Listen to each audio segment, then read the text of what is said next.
bolt flow or bolt squat to hinge flow. Start off with the bolt squat, keeping the fingertips light, butt reaching back, head forward, kneecaps outside the pinky toe. You're trying to pull the knees behind the toes. So again, light on the fingertips here.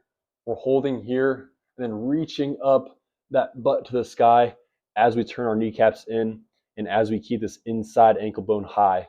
So we don't want to get here and then have this inside ankle bone collapse low as we point our kneecaps in. We're trying to keep this inside ankle bone high as we lift up our tailbone and as we lift up our heels. So the heels are off the ground in this bolt squat, and then even more off the ground as we get into our hinge.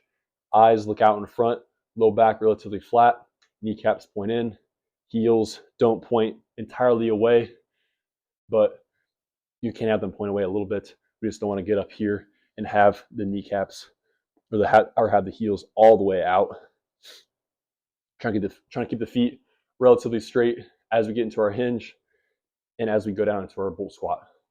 Let's go in bolt squat, hinge, going slow and steady, keeping that inside ankle bone high the entire time. Get what you can get on the hinge and on the bolt squat. If you can only get here, then get here. Don't try to force it and have this inside ankle bone collapse low and have that knee collapse. Again, trying to keep that butt back as far as possible, trying to pull these knees behind the toes. Kneecaps point outside the pinky toe here. Then as we get into our hinge, we're pointing the kneecaps inside our big toe while we lift up this tailbone and as we lift up these heels. Again, heels stay elevated the entire time.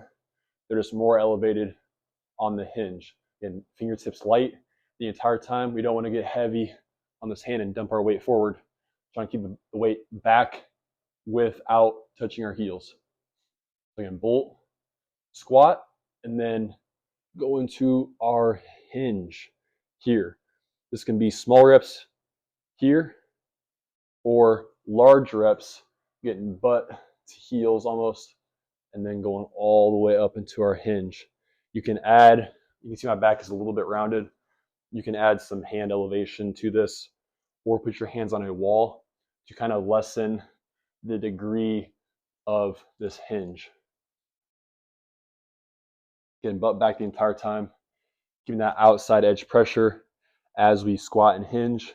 We do not want to have this big toe pad popping up, and we don't want to have the weight dumped forward into this big toe pad as we hinge.